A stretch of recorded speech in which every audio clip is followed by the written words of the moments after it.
नमस्कार, मैं आपके साथ विभा उपाध्याय और आप देख रहे हैं न्यूज 18 बिहार झारखंड का डिजिटल प्लेटफॉर्म। संयुक्त राष्ट्र में भारत ने एक बार फिर से ये साफ कर दिया कि वो रूस और यूक्रेन युद्ध के जल्द अंत के लिए हर संभव कूटनीतिक प्रयासों का समर्थन करता है। भारत के स्थायी प्रतिनिधि पार्थानेनी हरीश ने जोर देते हुए ये भी कहा कि युद्ध के मैदान में कभी भी समाधान संभव नहीं होता और निर्दोष लोगों की जान जानी पड़ती है। ये बहुत दुखद है। लोगों की जान अगर जा रही है, वो भी निर्दोष, जिनको इस युद्ध से कोई लेना देना नहीं है, उनकी जान का जाना किसी भी राष्ट्र के लिए सबसे बड़ी क्षति है। हरीश ने संयुक्त राष्ट्र में इस बात का भी जिक्र किया कि भारत का रुख हमेशा से स्पष्ट रहा है कि संघर्ष का समाधान केवल बातचीत से किया जा सकता है, कूटनीति से ही इसका रास्ता निकाला जा सकता है।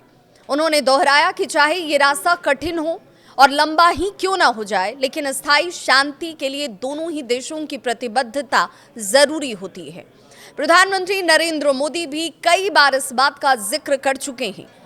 ये युद्ध का युग ही नहीं है।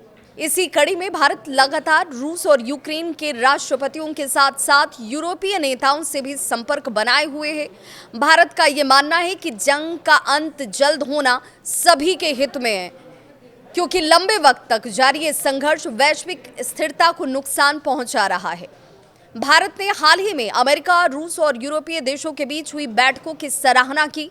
खासकर अलास्का में डोनाल्ड ट्रंप और व्लादिमीर पुतिन की मुलाकात को भारत ने शांति की दिशा में एक सकारात्मक बढ़ता हुआ कदम बताया।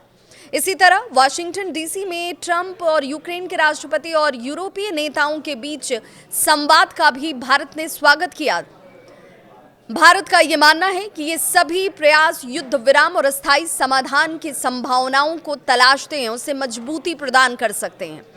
हरीश ने कहा कि रेखांकित इस बात को किया कि रूस और यूक्रेन संघर्ष के कारण दुनिया भर में तेल और ऊर्जा की जो कीमतें हैं वो प्रभावित हुई हैं और इसका सबसे बड़ा असर ग्लोबल साउथ यानी कि विकासशील देशों पर पड़ा है, जो पहले से ही आर्थिक संकट से जूझ रहे हैं। भारत ने यह भी कहा कि इन देशों की आवाज़ सुनी जानी चाहिए और उनकी चिंताओं का समाधान होना भी जरूरी है। भारत अब तक यूक्रेन को मानवीय सहायता देने के साथ साथ ग्लोबल साउथ और पड़ोसी देशों को आर्थिक सहयोग भी उपलब्ध करा चुका है। यानी संयुक्त राष्ट्र में भारत ने इस बात को दोहराया कि स्थायी शांति का रास्ता केवल बातचीत और कूटनीति से ही संभव है, न कि युद्ध के मैदान से। भारत के इस प्रयास की सराहना सभी राष्ट्र करते हैं और इसीलिए भारत ने इस बात पर बार बार जोर दिया है। प्रधानमंत्री नरेंद्र मोदी ने इसकी चर्चा हर वैश्विक स्तर पर उस मंच से की है जहां पर तमाम राष्ट्रों के राष्ट्राध्यक्षों की मौजूदगी होती है और पूरी दुनिया की निगाह। युद्ध किसी भी समस्या का समाधान नहीं, कूटनीतिक वार्ता और उसमें सहयोग, राष्ट्रों का साथ और विश्वास अगर इस युद्ध को रुकवाने में कारगर साबित होता है तो भारत उसके लिए सदैव तैयार है।